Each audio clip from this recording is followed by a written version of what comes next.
नमस्कार साथियों, मैं रणवीर सिंह राठौड़ आप सभी लोगों का हंसवाहिनी जीके क्लासेज में हार्दिक स्वागत करता हूं। साथियों, हम लोग पढ़ रहे हैं भारतीय इतिहास और भारतीय इतिहास में हम लोग पढ़ रहे थे साथियों यानी मौर्योत्तर काल को। तो मौर्योत्तर काल को हम आगे बढ़ाते हुए हमने चर्चा की थी। सबसे पहले तो हमने यहाँ पर भी मैंने आप लोगों को बताया था सुख सात, मतलब सबसे पहले शुंग वंश को, उसके बाद कण्व वंश को और उसके बाद साथियों सातवाहन वंश को। ठीक है, तो अब हमारा जो बिंदु है साथियों सातवाहन वंश है।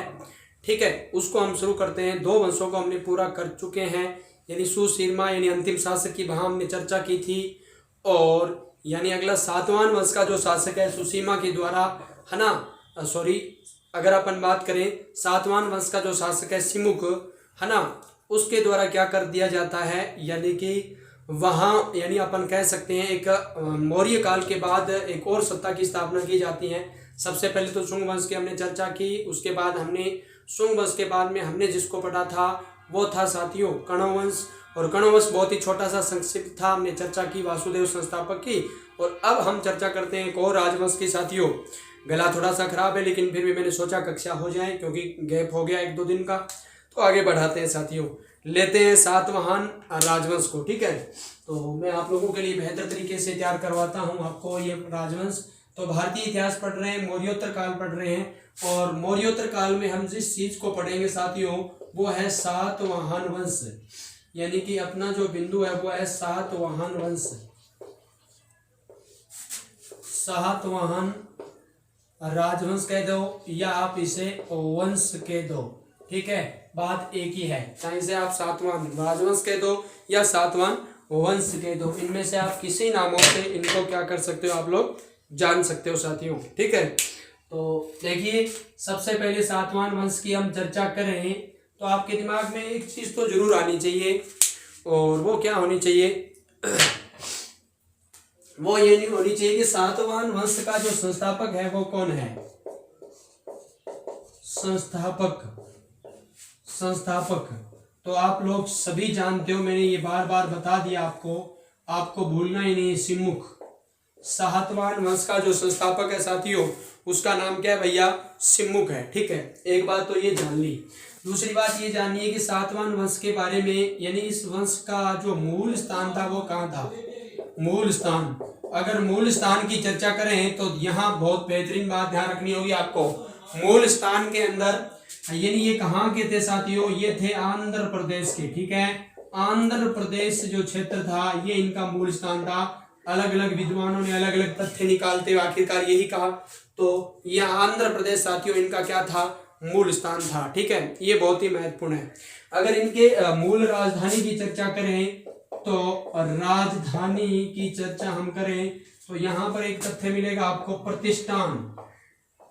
प्रतिष्ठान।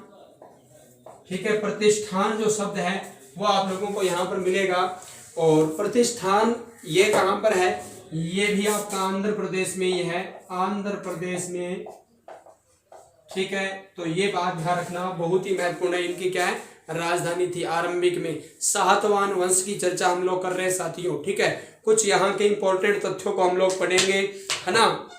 सातवाहन वंश के लोगों को आंध्र, है ना, जातीय या आंध्र भरते भी कहा जाता था, वो भी आप लोग लिख सकते हो। ठीक है, ये जो सातवाहन जो वंश के लोग थे इन्हें क्या कहा जाता था, सातवाहन को आंध्र जातीय एवं आंध्र भृत्य कहा जाता था। आंध्र भृत्य कहा जाता था। ठीक है, तो ये बहुत ही महत्वपूर्ण है। दोनों शब्दों को आप लोग ध्यान रखना, दोनों ही इंपॉर्टेंट है। अगर परीक्षाओं में इस प्रकार के कोई प्रश्न आते हैं तो बहुत ही इंपॉर्टेंट है। एक मैं सर्वप्रथम सबसे पहले ही बता देता हूं, सातवाहन के वंश के समय एक बहुत ही इंपॉर्टेंट बात आपसे पूछी जाएगी। सर्वप्रथम आगे भी चर्चा आ जाएगी। सर्वप्रथम अगर अपन बात करें साथियों, शीशे के सिक्के चलाए थे।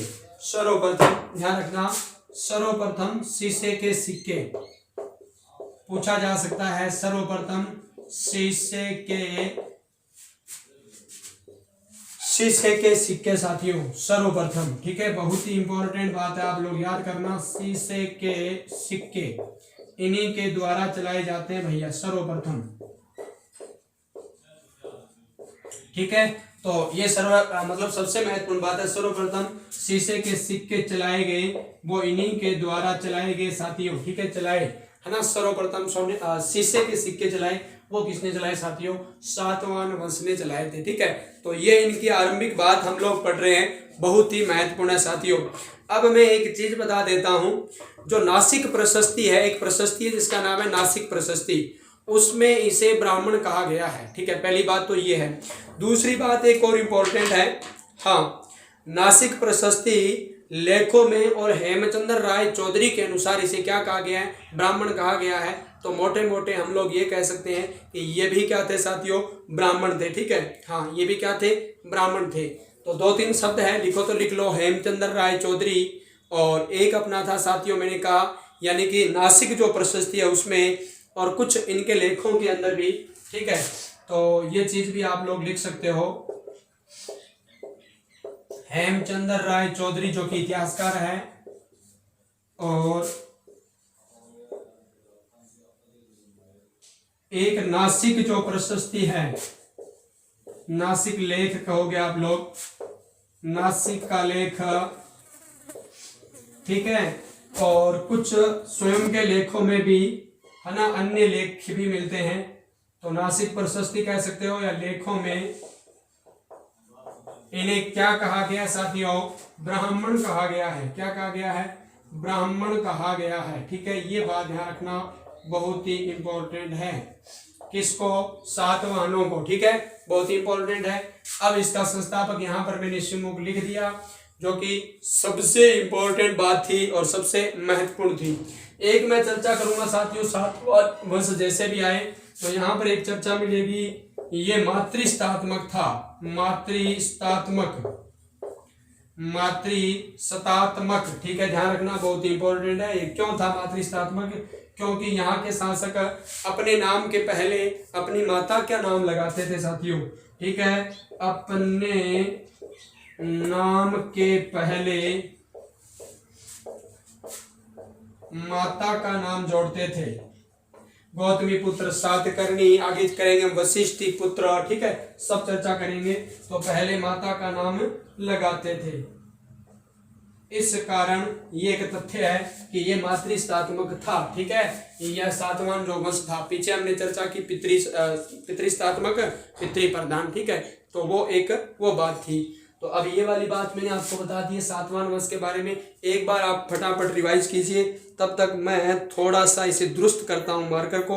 और हाँ, एक बार इसे देख लीजिए फटाफट। देखिए, सबसे पहले अपन भारतीय इतिहास का जो बिंदु पढ़ रहे हैं, इसके अंदर हमने कुछ इंपॉर्टेंट फैक्ट जानना है कि सातवाहन वंश के जो संस्थापक है वो कौन है साथियों?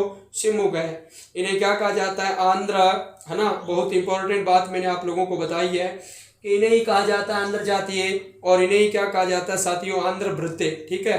तो ये कुछ तथ्य थे जो मैंने आपके सामने पेश किए। संस्थापक की बात हमने शिवमुख की कर ली, तो ये भी गलत नहीं है। और जब अपन चर्चा करेंगे किसकी साथियों? मूल स्थान की, तो आंध्र प्रदेश है। राजधानी इसकी कौन सी है साथियों? प्रतिष्ठान है, वो भी बहुत महत्वपूर्ण है। और मैंने कहा ये प्रतिष्ठान कहाँ पर पड़ जाती है साथियों? आंध्र प्रदेश में पड़ जाती है। कहाँ पर पड़ जाती है? आंध्र प्रदेश में। तो इसका तथ्य भी मैंने आप लोगों को बताया। और अब अपन चर्चा करेंगे सर्वप्रथम सिक्के चलाने वाली। तो शीशे के जो सिक्के चलाते हैं, ये चलाते हैं हेमचंद्र राय चौधरी। नासिक का लेखों में इन्हें क्या कहा गया है? ब्राह्मण कहा गया है। मातृसत्तात्मक है, अपने नाम के पहले क्या लगाते हैं? ये माता का नाम, इसलिए ये है ना मातृसत्तात्मक है। अब लेते हैं साथियों इस वंश के शासकों के बारे में, ठीक है। तो ये मैंने इंपॉर्टेंट बात आपको सातवाहन के समय शासकों के समय की बताई है।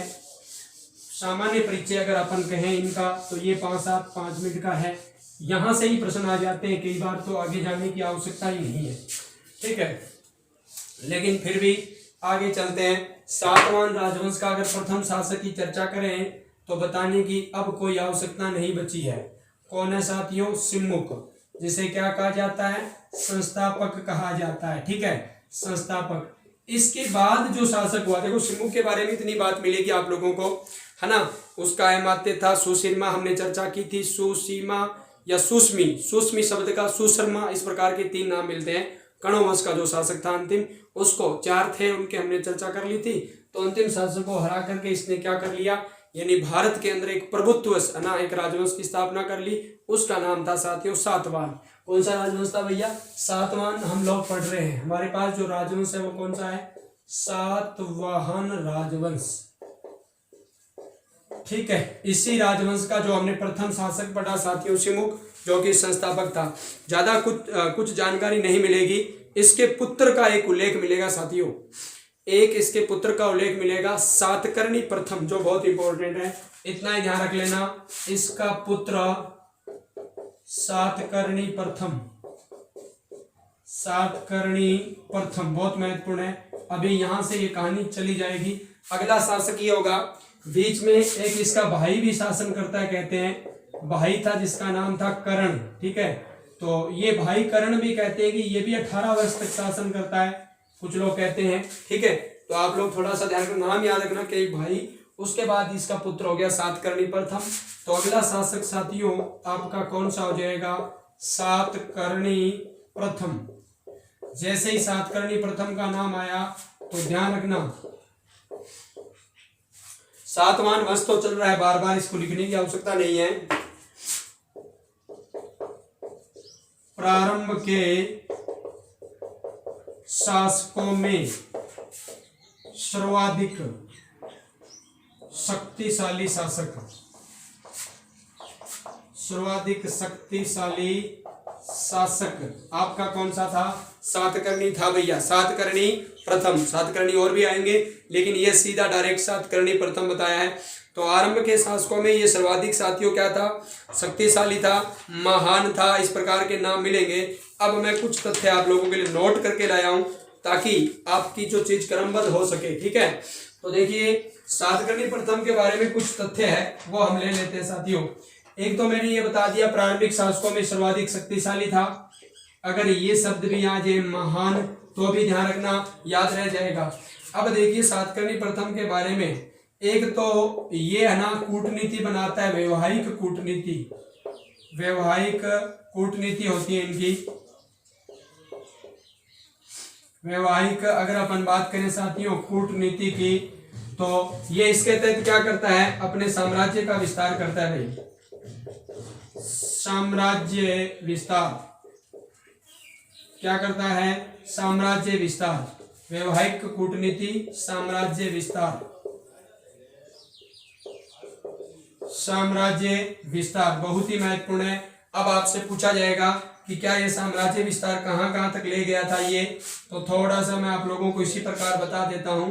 पश्चिम के अंदर साथियों ध्यान रखना, बहुत इंपॉर्टेंट चीज है भैया, पश्चिम मालवा इन्होंने जीत लिया था, पश्चिम मालवा तक इसका साम्राज्य था। और अगर अपन उसके बाद की चर्चा करें तो विदर्भ, विदर्भ जो क्षेत्र है साथियों, ये आपका कहां पर है? महाराष्ट्र में है। ठीक है, तो ये ध्यान रख लेना। और उत्तरी कोंकण,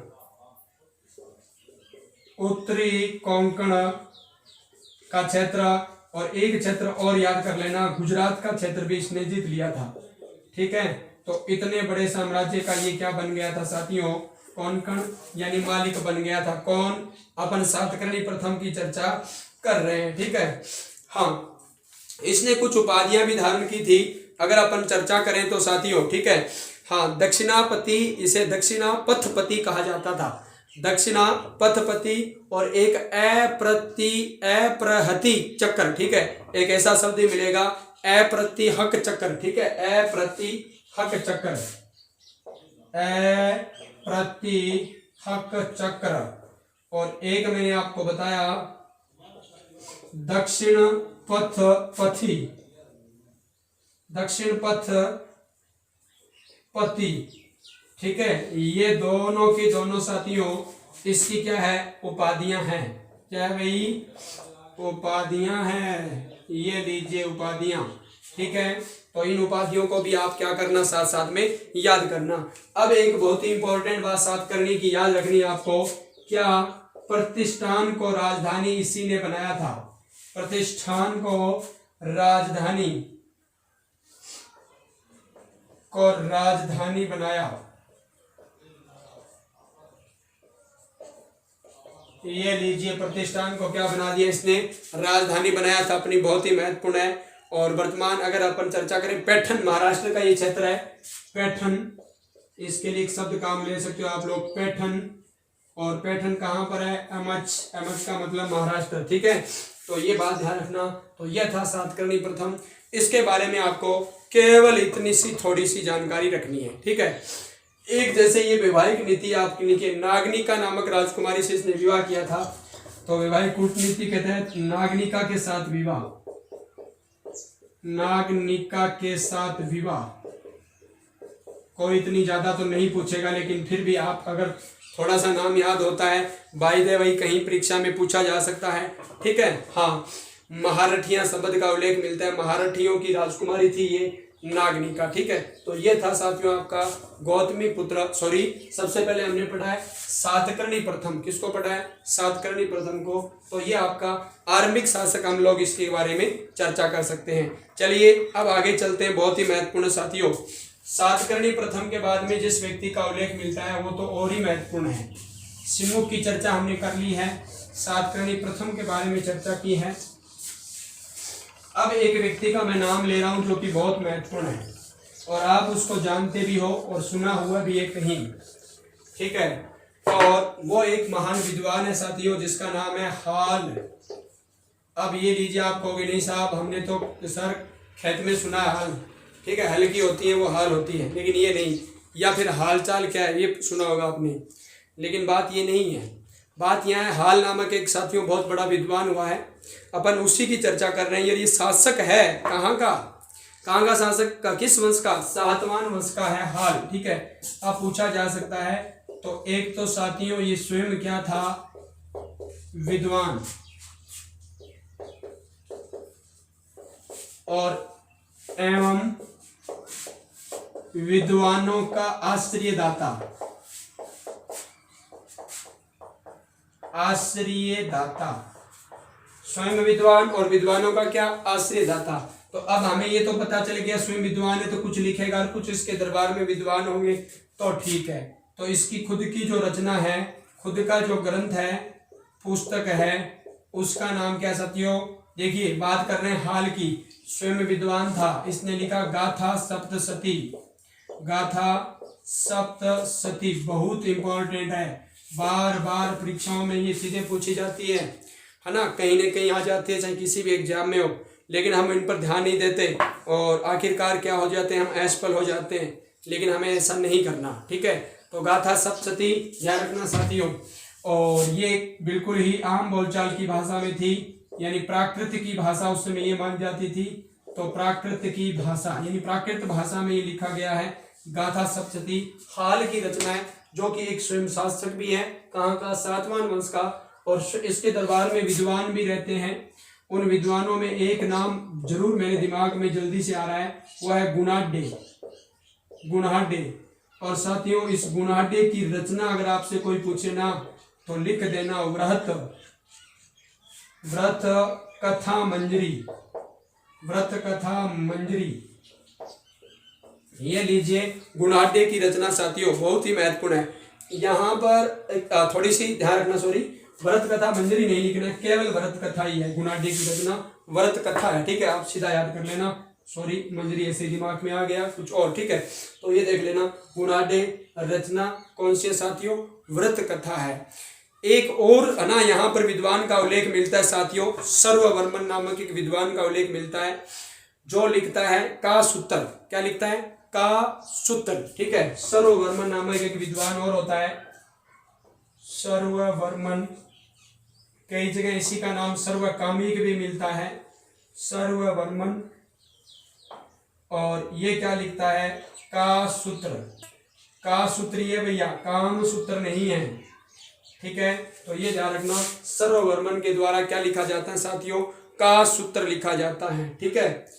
और एक इंपॉर्टेंट बात थोड़ी सी ध्यान रख लेना, दोबारा बता देता हूँ, रिवाइज करा देता हूँ थोड़ा सा। देखिए हाल स्वयं विद्वान था, गाथा सप्तशती लिखता है, प्राकृत भाषा में है और विद्वानों का आश्रय आता है। गुणाढ्य की जो रचना है वो क्या, व्रत कथा है।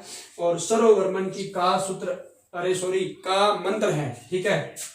ये क्यों गलत हो रहा है, चलिए इसको सही कर देते हैं, अभी तो कुछ नहीं हुआ।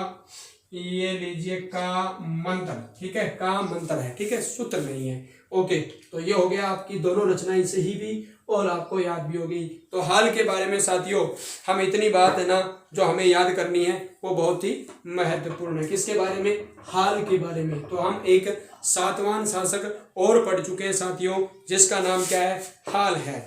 अब उसके बाद मैं थोड़ा सा समय देखता हूं, यानी हमारे पास एक शासक और है, गौतमी पुत्र सातकर्णी लेते हैं, बहुत है ना अच्छा शासक है। तो मैं हाल का हालचाल मिटा देता हूं। दो ही बात ध्यान रखनी है, स्वयं विद्वान गाथा सप्तशती लिखता है, ठीक है, प्राकृत भाषा में। गुनाडे दरबार में है, क्या लिखता है? व्रत कथा। उसके बाद हमने बात की का मंत्र कौन लिखता है? का मंत्र लिखता है कौन? सर्ववर्मन, ठीक है। सर्वभौमिक कैसे शब्दों का उल्लेख मिलता है तो आपको समझ में आ जाएगा। अब देखिए हम अगले जिस शासक की बात कर रहे हैं वो भी इनका बहुत ही इंपॉर्टेंट है भैया, गौतमी पुत्र सातकर्णी। क्या नाम है? गौतमी पुत्र सातकर्णी।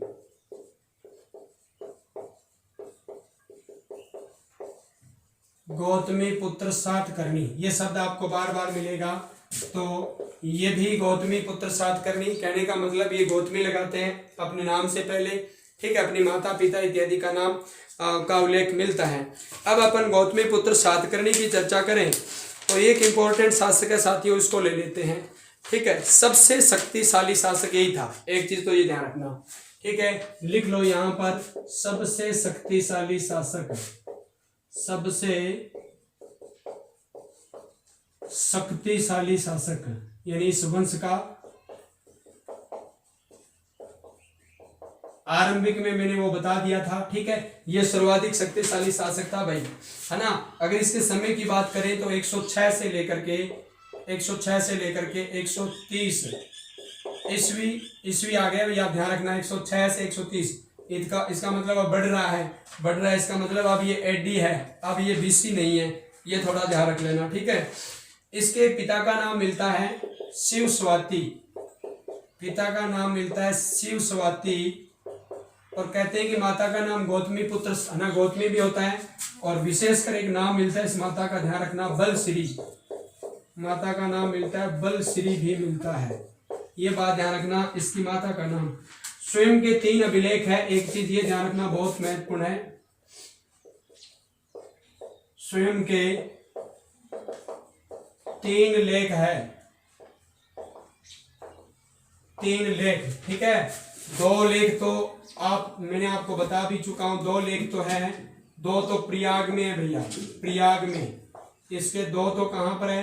प्रयाग में इसके लेख, ठीक है। और एक लेख आपसे कोई पूछ लेना तो बता देना, ठीक है, एक कारले में है, एक है कारले में, ठीक है। तो ये लीजिए 2 है, कारले अभिलेख हो गया ये। अब इसकी बीजों की चर्चा कर लेते हैं, विजय, एक छहारत नामक अना जाति होती है, उस पर ये विजय कर लेता है भैया,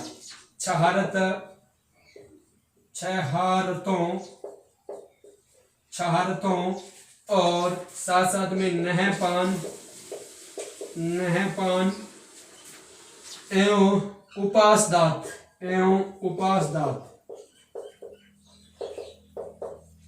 उपासदात को पराजित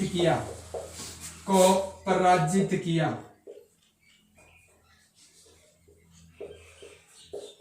और इनको पराजित करेगा तो ये कोई उपाधि भी धारण करेगा, है ना भैया। विजय के बाद उपाधि तो धारण करनी पड़ेगी, तो ये लीजिए उपाधि, और उपाधि जो मिलती है वो ध्यान रखना बहुत महत्वपूर्ण है, वेणकंटक।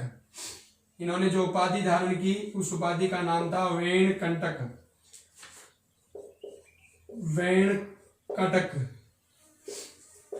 वेणकटक लिखना सीधा, कटक, ठीक है, वेणकटक, ठीक है, उपाधि धारण की। एवं साथ साथ में एक चीज और ध्यान रखना, वेणकटक